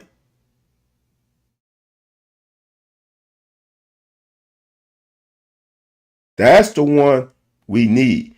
That's the one. Fuck. 3rd and 9. 3rd and 9. And we got a receiver wide open. And we missed him. That one hurt. Because you catch that, and let's say it's 14-10. At worst. We can't dive, y'all. We just swung them 3 more yards in front. We can't dive. Got to make secure tackles. Tackling is on players. Unless they tackle none in practice. Then you give a little bit on coaches. But tackling is about technique and will. We slant again, and we put that safety in the bind.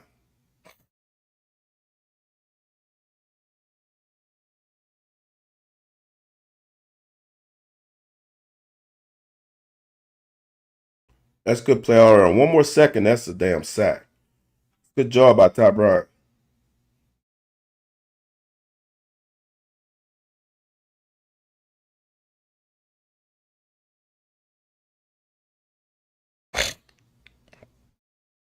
So I don't know what the deal is, and Bobo started picking this up. When we motion, we shifted. Watch. Motion, they said shift. And he would yo-yo motion back.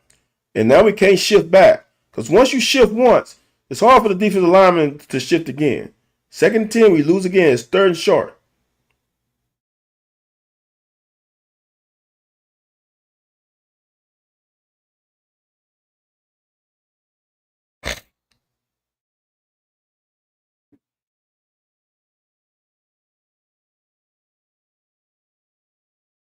What I said earlier as a DB, 2 things you can't be afraid of is missing tackles and getting beat deep.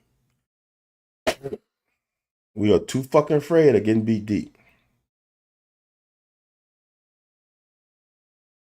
We win on 1st down again. Can we win on 2nd? Can we win on 2nd?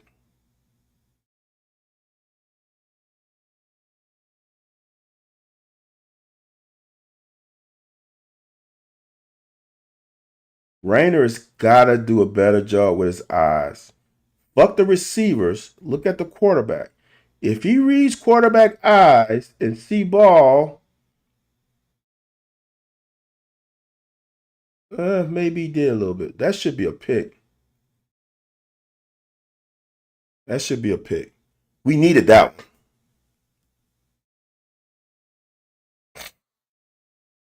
Because you know what happens?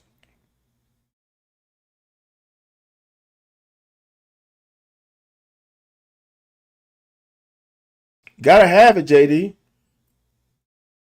Again, I think this is the best stunning team we have had. This guy's got to go through the outside shoulder 70 and pick 55. This guy, patience is way important. He's got to come up field a little bit to make him wide or make him think he's coming, and then we get the pick.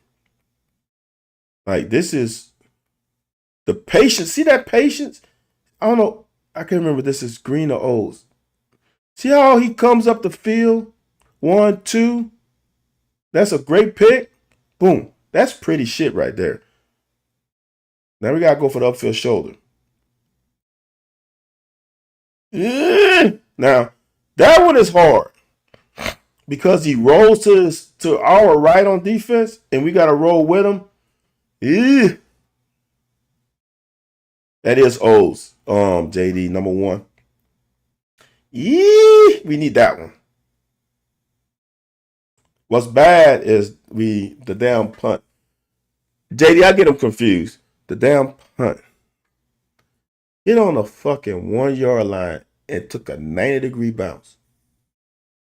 So now, as the old saying that people don't like to hear, complimentary football.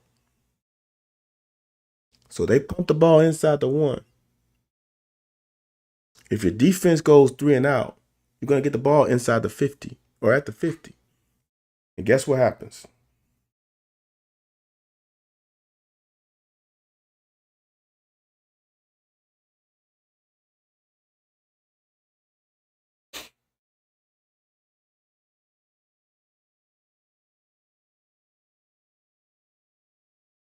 I actually like the thought process on this. It's just they know you ain't gonna let that quarterback throw. I like the fact of splitting the running back out wide. JD, there was a window. There was a window, JD, for sure. We not winning, but it will look better. Exactly. All you wanted was to have. All you wanted, if you, for me, is confidence going to the bye week. Is you wanted that game to go to the fourth quarter. Not only for the fans or the fans, whatever, but for the players to have that confidence going into the bye week of we went to Athens and was one possession from winning that game. That's what you wanted. And you had it. Now the game is going to get out of hand. They get the ball on the 45. They get at least 3.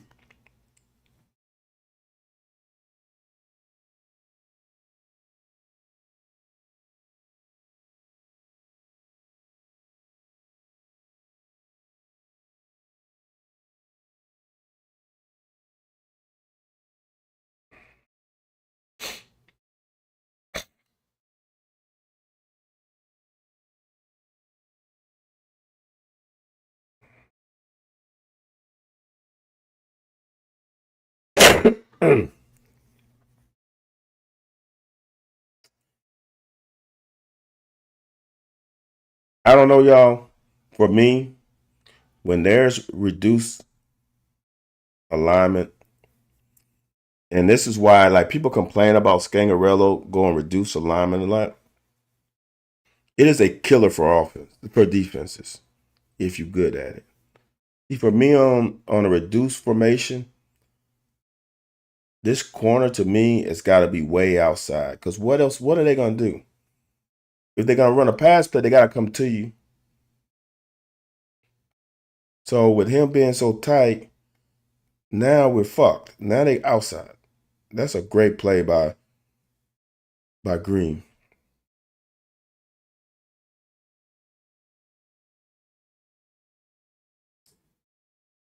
Now again, now we fucked. Now where you think they're gonna run? They're gonna run some type of lead or power to the right side. Oh, I'll pass it. Oh, I remember this. Shit.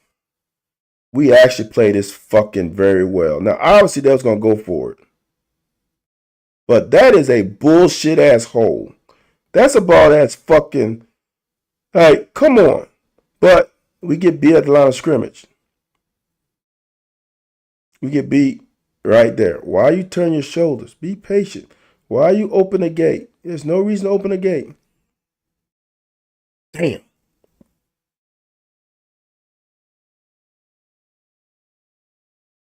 I mean, you did pull this pad, but fuck.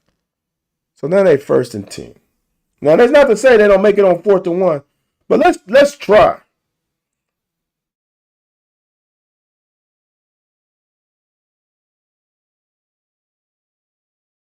Now this is a clusterfuck. I don't know what we did here. I think there's a miscommunication.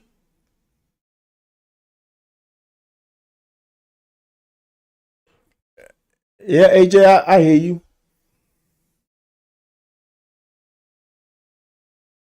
I like to force it inside. I like to form a fence because if they're a bunch, my interior linemen are way closer. If I can force that motherfucker to turn in now, somebody's got to make a tackle. JD, it was some questionable calls. I'm not gonna lie. Like for this one, y'all, this is a failure of communication. It looks like we are slanting this way and this way. So now it creates a big ass bunch, and it's not 3rd and 1. I don't know. Did we know it was 1st and 10? Everybody's in the middle. We have no one right there. No one. No one setting the edge. Shit. That's a damn good job.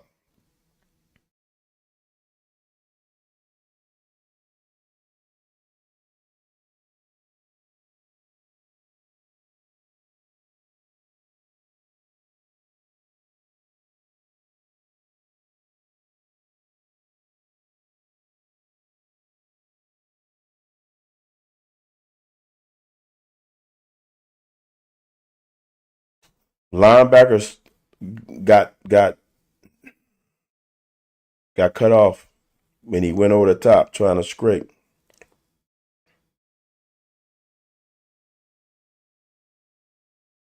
How did I miss the touchdown? What the hell? I cut the touchdown play, so they got 21. Now we had 2 opportunities to make this thing tight. The jet sweep this year, y'all, has worked solely because of the running back getting out here, setting a wall.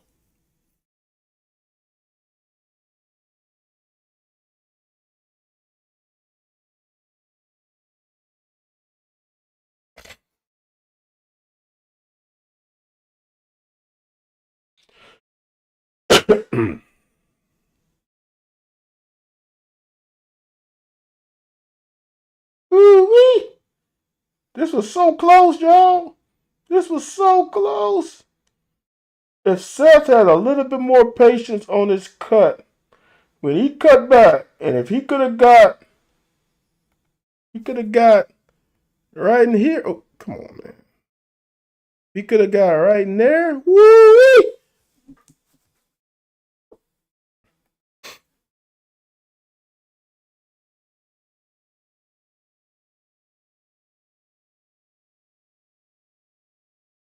And I'm gonna say something controversial.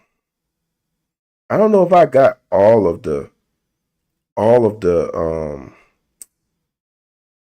play. I think I did. See, this to me is we were trying too much. We emphasized getting the ball to Seth. And I ain't got a problem with it. But that was the emphasis. I didn't get it, did I?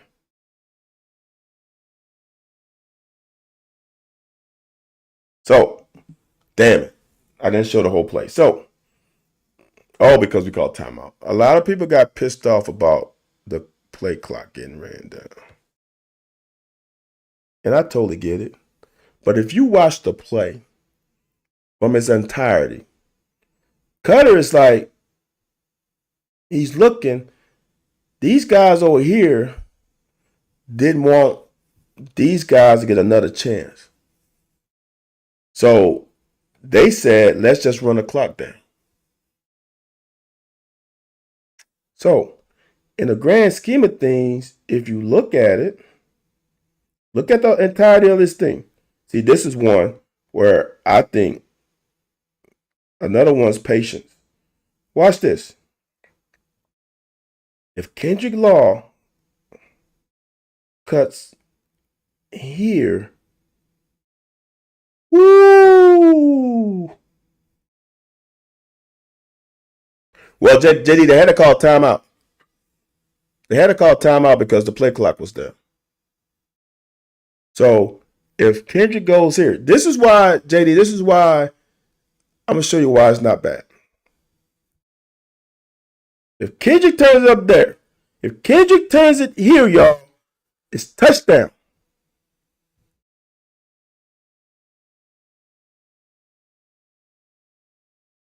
It's fucking touchdown. We actually had the numbers there. That's a fucking touchdown. All right. Love it. This is probably almost the quickest I have seen Cutter trusted. Watch how soon he throws the ball. He didn't throw it soon enough, but that's about the quickest. He could have thrown it a beat earlier. Willie could have got about 2 more yards. Great route by Seth, man. I want y'all to understand this. It's 1st and 10 with 20 seconds left at the 20. We in business. Even with this play here, 15 seconds left. Even with that play. See, AJ? See that? AJ, get that.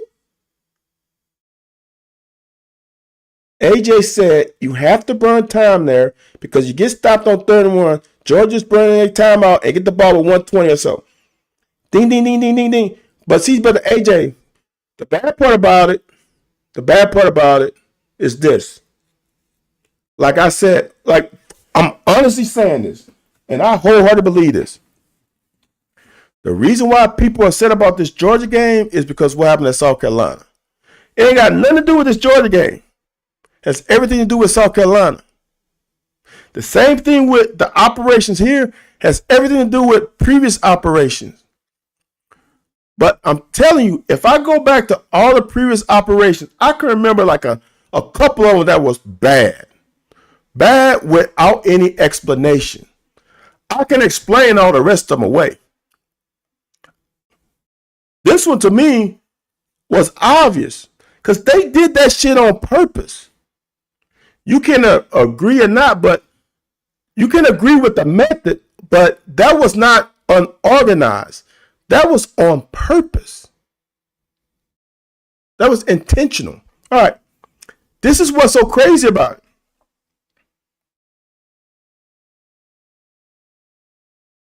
Great ball. Y'all, this is perfect execution of 2-minute drill. Now, I'm going to be honest with you. No, JD, you have to call it, no. You have to call a timeout. You have to call a timeout because now there's 2 ways you can look at it. 2 ways you can look at it. If I'm an OC, let me put out a formation and see how they react to it. So now I call a timeout with a young quarterback, and now we can talk about it. We can get the right play in with the right situation. Now, if it was Diego Pavea, who's been in the same system for 4 years, you're right. You're bleeding out, and he know what plays to run. We ain't in that situation yet. But here's the deal. For me, this is where I disagree. Is you are on and as a coach, you just gotta trust your quarterback. You are on the 7-yard line with 11 seconds left. I'm calling my timeout now. This is when I use my timeout. The reason why I say that is because it's highly unlikely you throw the ball in the middle of the field and either don't score or the ball goes out of bounds. So with 11 seconds left, no, JD, no. So I understand the narrative with it. But all I'm saying, JD, is on this one, I can explain it away. I'm not saying it's right. Different strokes for different folks. Some people want this and some people want that. But I want y'all to understand, with that 20 seconds running out the clock, there ain't nothing we can do with those extra 20 seconds now. So for me, I want to call timeout with 11 seconds. Just like Johnny said, he liked the spike. I got no problem with the spike, but you just wasted 3 seconds. I would have liked to have had 2 plays here. I would like to have 2 plays here. Because now, when you spike it, you lose that down. But I honestly think they ran the fucking thing to perfection. So now it's second and goal instead of first and goal. I think you can get 2 plays out of here instead of 1. But this is the crazy part about it, y'all.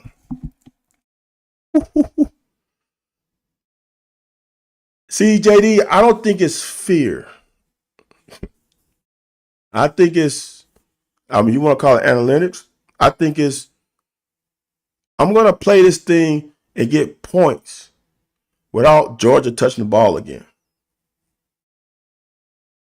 So, second and goal, y'all.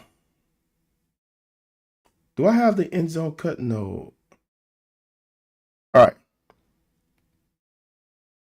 If you have watched any game, and I know that we know what Georgia's going to do, they probably going to bring some pressure.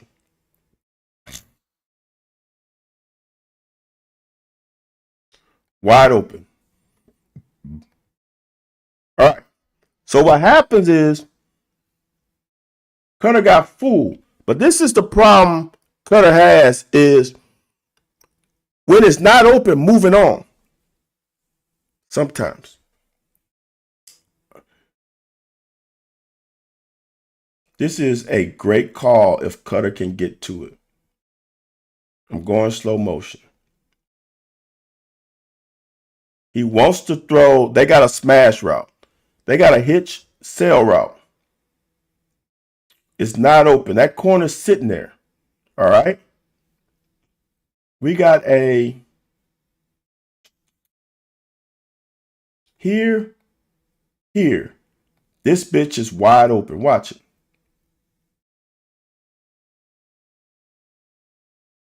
See how they ran a smash route?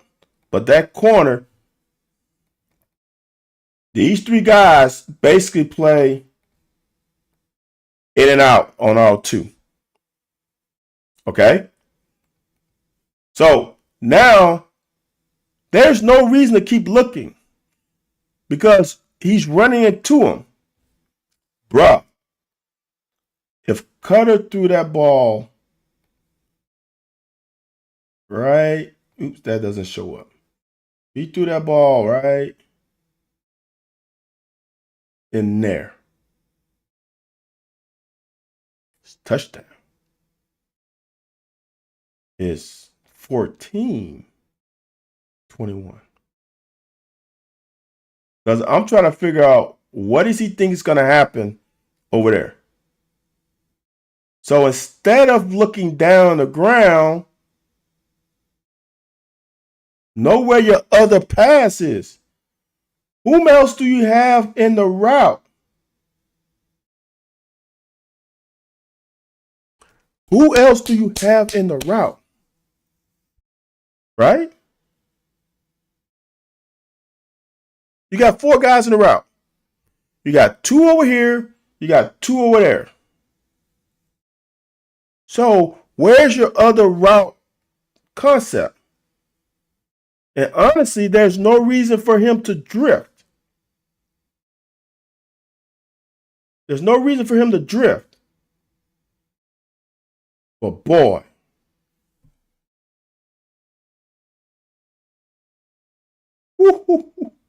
sheesh. Woo, he's open. He's open, y'all.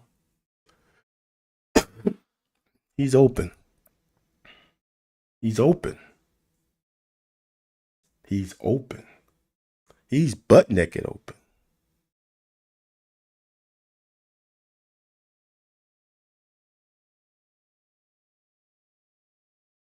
Bam, throw it.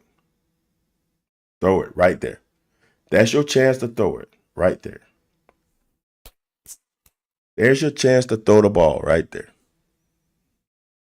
So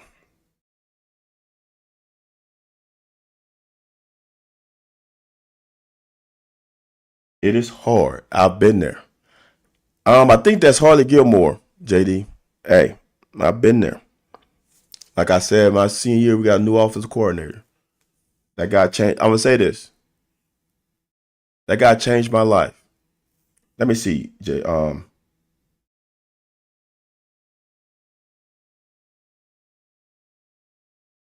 No, that's Ferrier. That's Harley Gilmore. That's 17. He's bigger than Ferrier. That's 17. Um, God changed my life. I wouldn't be at Kentucky. I wouldn't be at Kentucky without this guy. And he brought a new offense. Offense I've been begging for my entire time in high school. And it took me until mid season to really get comfortable. And being comfortable making throws. Being comfortable making reads. I mean, we went I guess we got comfortable with each other. We went to check with me play calling. I get 2 calls and I'm the one that played the card. So he got comfortable and trusted me too. Cutter's not comfortable. He doesn't know the entire scheme, which is bothersome because it's his second year in it. See, that's the part that I'm bothered about. Is this is his second year in it, and he doesn't know where the next guy is.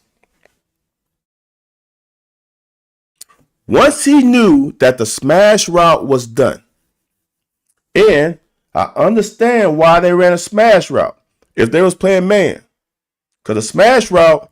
Here's the thing: this guy, if they were playing true man, this guy right here is inside of the receiver, inside leverage. Anything outside, he's beat.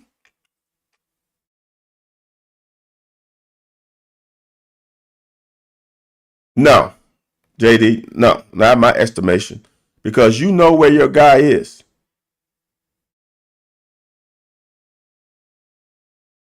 Whew. I've thrown over um, umpires many times.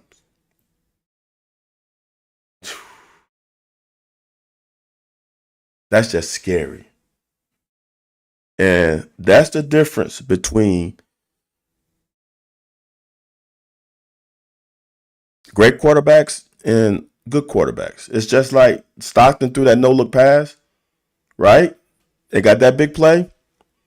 If we throw this ball, if we throw this ball and it's 14-21 going to halftime and we get the ball first, I know we fumbled, but if we get the ball first, man, it is a different perception. It's just a different perception. Fuck, man. That's all I'm saying. And for for someone said Cutter got better. I'm not sure Cutter has gotten better. I guess I can't say it. Edie got better, got worse. He did get better. But like I've been saying, is you in a predicament with your team where getting a little slightly better ain't good enough. This ain't a situation where you can carry this guy for the rest of the season, just getting incrementally better. He's got to grow up fast now. He's got to grow up fast. Um, I still feel like we can beat Texas. I'm not putting no money on it, but I feel like we can beat Texas. Now we got to play better than this. But all it takes is 1 week. All it takes is one. Look, all it takes is 1 week. It's weird how things can get crazy. Is that asking a lot of Cutler with 8 seconds, no timeouts? I feel like because of the slide, he was only reading those 2 routes. Well, so AJ,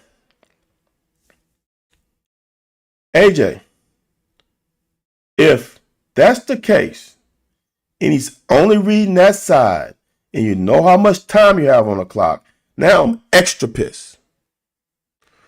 Fucking throw the ball out of bounds with 6 seconds, and we can run another play. If your objective was to only run and only read that side of the ball, and here's the thing, I'm not saying it's done, but you got communication in the helmet. Back in the day, you didn't. Cutter, we run a smash route to the left. If it's not open, throw it to the back of the end zone so we can run another play. If that's really what the play was called for, just reading that side of the field, Cutter, throw the ball away now. Throw the ball away now. You read it. It ain't there. They played it perfectly. Throw it at the foot of somebody or throw it out of bounds. More importantly, throw it at the foot of somebody so you ain't got to wait till the ball hits out of bounds. Throw it at the foot of somebody. We got another play to run.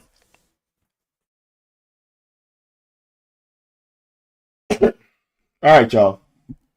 We barely over 2 hours. Johnny K was frustrated from what earlier show? What earlier show, John? What earlier show were you cheating on me with? JD? Me too. So, there's nothing else to say. Except that, as other people say, we suck. Yeah. Whatever. We 2-3. Let's see how the season plays out. Florida's 2-3 too. Let's see how each other's season play out. Other than that, I'm out. See y'all tomorrow.